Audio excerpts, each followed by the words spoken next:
Ang mga natitirang lipi ng mga Marcoses at Rojas ay patuloy na naglalaban kung sino ang legal na nagmamay-ari ng Golden Buddha at mga hiyas na kasama nito. Higit 3 dekada man ang lumipas simula nung mahukay ito noong taong 1971. Ang mga kayamanang ito ay bahagi ng maalamat na Yamashita's Treasure na pinagkaguluhan ng mundo matapos ang digmaan nang mahuli at mahatulan ng kamatayan si General Tomoyuki Yamashita na siyang nagbaon ng napakalaking kayamanan sa higit 170 mga lokasyon. Si Rogelio Rojas ay sinasabing nakahukay ng Golden Buddha at mga gold bars, ngunit pinag-interesan at ninakaw ni noon ay Pangulong Marcos. Silang dalawa ay kapwa, may kanya-kanyang kwento at karanasan sa mga kayamanan ni General Yamashita. Pero sino nga ba ang nagsasabi ng totoo? Halika't magbalik tanaw tayo sa kwento ng 2 taong nagbangayan ng ilang dekada sa ngalan ng napakalaking kayamanan. Pinakaswerte nga ba o pinakamalas na nilalang? Ang kwento ng Golden Buddha sa kamay ni Pangulong Marcos. Pero kung bago ka pa lang sa ating channel, pakipindot na din po ng like, subscribe at bell notification button para palagi kang updated kapag may mga bago tayong kwentong kagaya nito. Si Rogelio Rojas ay isinilang noong taong 1943. Siya ay dating sundalo at locksmith bago naging isa sa napakaraming mga treasure hunters na sumibol pagkatapos ng digmaan, dahil noon ay bantog na bantog ang kwento ng pagtatago sa mga kuweba at tunnel ng di mabilang na kayamanang kinamkam ng grupo ni General Tomoyuki Yamashita sa tulong ng noon ay kanilang prinsipe Takeda. Ang mga kayamanang iyon ay tinipon nila mula sa 12 bansa na kanilang nasakop na dadalhin sana pabalik sa Japan. Ngunit bago pa man nila magawa iyon, sila ay natrap na dito sa Pilipinas dahil sa mabilis na pag-abante ng hukbong Amerikano. Kaya't para di makuha ng mga kalaban ang mga nasabing kayamanan, ang prinsipe Takeda at si General Yamashita ay nagpatupad ng Golden Lily Operation, kung saan sa tulong ng mga alipin at bihag sa digmaan, sila ay naghukay ng higit 170 mga tunnels upang doon itago ang mga kayamanan. Marami sa mga nagtrabaho sa mga tunnels na ito at maging ang mga sundalo ang ikinulong nila ng buhay sa loob sa pamamagitan ng pagpapasabog sa mga pasukan nito, upang nang sa ganun ay mas kukunti ang nakakaalam ay mas makabubuti para sa napakarami at napakalaking kayamanan. Pagkatapos sa masamang maibaon ang mga trabahador, mga sundalo at mga kayamanan, ay nagpasyang maghiwalay na ng landas ang 2 pasimuno ng lahat. Si Prinsipe Takeda ay bumalik na sa Japan, habang si General Tomoyuki Yamashita naman ay tinipon ang natitira at mahina na nilang hukbo upang patuloy na makipaglaban sa umaabanting mga kalaban. Sila ay tumulak sa mga kabundukan sa norte, kung saan doon nila ginawa ang huling pagtatanggol sa sarili. Pero sa dulo ay nawala na din sila ng kakayahang lumaban at tuluyan na ngang sumuko na lamang. Ang general ay nilitis at nahatulan ng kamatayan, at kasamang nabaon niya ang napakalaking kayamanan na walang nakakaalam.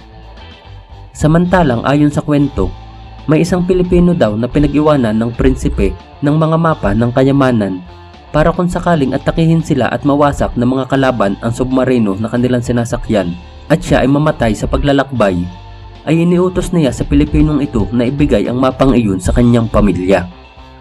Pagkalipas ng ilang dekada pagkatapos ng digmaan, nagkalat na ang mga treasure hunters na pumupunta sa Pilipinas na nagbubuhat pa sa iba't ibang panig ng mundo. Ang karamihan dito ay mga Japanese na rin mismo na nagsasabing dadalawin lang nila o kukuhanin ang mga labi ng kanilang mga kapamilyang sundalong nasawi sa digmaan na di na naiuwi pa sa kanilang bansa. Ngunit ang totoo, sila ay merong personal na interes o sariling intensyon na hanapin ang mga kayamanang nakakalat. Sa panahon na ito, si Rogelio Rojas kasama ang maliit na grupo ay isa na rin sa mga nakikipagsapalaran sa swerteng maaaring ibigay sakaling makabahagi sila sa mga kayamanang nakakalat sa lugar. At noong kalagitnaan ng taong 1970, merong isang dating opisyal na Hapones ang bumalik dito sa bansa na kanyang nakilala. Ayon sa kanyang kwento, ang opisyal na ito ay kasama ni General Yamashita sa pagbabaon ng ilan sa mga kayamanan. Hawak niya ang isa sa napakaraming mapa na kanilang ginawa ang ibinigay niya kay Rogelio Rojas. Sa kanyang pagtingin, ang lokasyon ng tunnel na ginawa sa mapang iyon ay matatagpuan malapit sa Baguio General Hospital. Pero ang problema ay sa lawak ng lugar saan sila magsisimulang maghanap dahil sa tagal na ng panahon ang lumipas ay nawala na rin ang mga palatandaan ng tunnel, lalo pat pinasabog nila ang pasukan nito matapos ibaon ang mga kayamanan. Ang maliit na grupo ni Rogelio Rojas ay matyagang naghukay 24 oras araw-araw at naghukay sila na naghukay sa lugar. At pagkalipas ng 6 na buwang paghahanap, Enero noon ng taong 1971, nang matagpuan, umahukay nila ang isang napakatibay na konkreto na umaabot sa 10 talampakan ang kapal. Alam nilang magandang sinyalis iyon dahil posibleng iyon na nga ang lagusan ng tunnel na kanilang hinahanap na magtuturo naman sa kanila kung nasaan ang mahiwagang kayamanan. Pinasabog nila ang konkretong iyon at tumambad nga sa kanila ang isang lagusan.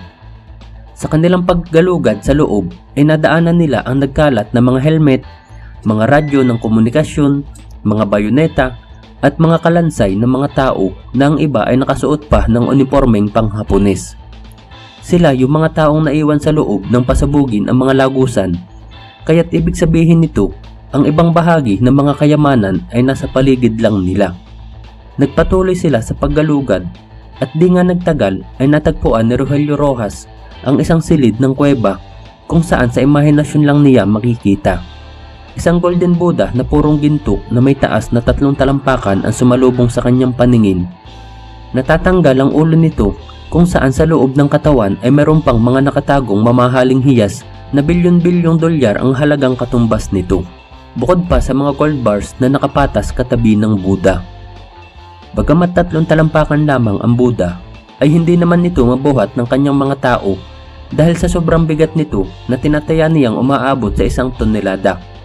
Kaya't gamit ang mga troso at bilog na mga bagay, hinilan na lang nila iyon palabas sa kuweba at dinala sa kanyang bahay. Kumuha lang din si Rogelio Rojas ng ilan sa mga gold bars para sa pondong kakailanganin ng kanyang grupo. At pagkatapos ay muli nilang pinasabog ang lagusan at babalikan ang mga natitirang kayamanan sa susunod na mga panahon. Ipinasiyasat ni Rogelio Rojas ang ilang mga gold bars na kanyang kinuha at siya ay nagulat dahil ayon sa tumingin dito, ang gold bars na hawak niya ay purong 22 karat gold na siyang pinakamatibay sa lahat. Ganon din ang golden Buddha na binutasan nila ng maliit sa isang bahagi nito upang malaman kung hanggang saang bahagi nito ang ginto. Ay napag-alamang ito ay purong-purong ginto nga mula sa labas hanggang sa loob na may market value na 100 bilyon dolyar din ang halaga. Siya na ang pinakaswerteng nilalang ng mga panahon na yun dahil nakabahagi siya sa kayamanan ni General Yamashita. Ngunit siya na rin ang naging pinakamalas na tao dahil sa pagputok ng balitang nakakuha siya ng kayamanan ay kasama din niyang inilagay sa panganib ang kanyang buhay dahil sa dami na magkaka-interes dito. At bagamat di naman direktahang itinuro ang noon ay Presidente Marcos, pagkalipas ng ilang linggo pagkatapos pumutok ng balita, ang bahay ni Rogelio Rojas ay ni-raid ng mga sundalo ng Pangulo at pilit kinuha ang golden Buddha na nasa kanya. Pero hindi pa doon natapos ang lahat dahil siya mismo ay inaresto din at ikinulong. Ayon sa kanyang salaysay, siya ay inilalabas lamang sa kulungan upang dalhin sa lugar na pagpapahirapan sa kanya at siya ay maraming beses tinotorture at pilit pinapaamin kung saan ang eksaktong lugar na hukay ang golden Buddha. Sobra-sobrang pahirap ang dinanas ni Rogelio Rojas sa loob ng 2 taon bago siya pinalaya, na pinaniniwalaan naman na nakuha na nga ng mga sundalo ang impormasyong kailangan nila. Walang nagawa si Rogelio Rojas dahil sa pamamayagpag noon ng rehimen ni Pangulong Marcos at nagkaroon lang siya ng lakas ng loob noong taong 1988, panahon na bumagsak na ang Pangulo at kasalukuyang nasa Hawaii. At ang sumunod na eksena nga ay labanan na sa korte kung saan gumawa pa si Rogelio Rojas ng tinawag nilang Golden Buddha Corporation at katuwang ang mga American investor at negosyante na silang binigyang karapatan para ipaglaban ang pag-aari ni Rogelio Rojas sa Golden Buddha. Ngunit bago pa man magkaroon ng paglilitis, si Rogelio Rojas ay misteryosong namatay o pinatay noong buwan ng Mayo taong 1993 at siya ay hindi na nakadalo pa.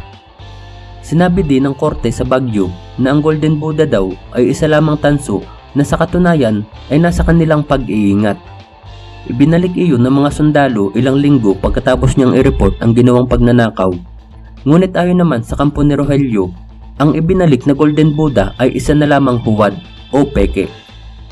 Ayon pa sa depensa ng kampo ng Pangulong Marcos, sila mismo ay nakabahagi din sa kayamanan ni General Yamashita dahil noong mga panahong si Pangulong Marcos ay sundalo pa, ay nakakuha siya ng mapa ng kayamanan mula sa isang namatay na sundalong Hapones. At bukod pa dito ay nakilala niya ang Pilipinong pinag-iwanan ni Prinsipe Takeda ng mga mapa ng kayamanan na naging kasama nila sa kanilang grupo sa paghahanap. Isang propesor na Amerikano din ang nagpatunay nang makarating siya sa basement ng dating mansyon ni Pangulong Marcos ang nakakita ng gwardyadong silid kung saan inimbitahan pa siyang pumasok sa loob at doon nga ay tumambad sa kanya ang nakapatas na mga gold bars hanggang sa kisame na halos mapuno sa silid. Sinasabing ang mga gintong iyon ay ipinalit nila ng mga dolyares o kaya naman ay ikinalat nila sa iba't ibang mga bangko sa buong mundo. Kaya't ang pamilya ni Pangulong Marcos ay talagang napakayaman. Pero noong taong 1996, ang korte sa Hawaii ay nag-award ng compensatory damage sa pamilya ni Rogelio Roxas ng halagang $22 billion na kung isasama ang naging interes ay umabot pa sa halagang $40 bilyong na pinakamalaking kompensasyong ibinigay nila sa kasaysayan ng kanilang hudikatura. Sa huli, ang panganay na anak ni Rogelio Roxas ay hiniling na lang sa korte ng Baguio na ibigay sa kanila ang Buddha na tanso bilang alaala ng kanilang tatay noong mga panahong treasure hunter pa ito. At siya mismo ang nagsabing walang Golden Buddha o hindi nga ginto ang Budang nakuha ng kanilang tatay. Pero ito ay meron na ding hiwalay na kwento. Maraming salamat sa iyong pakikinig, kaibigan. Hanggang sa muli. Paalam!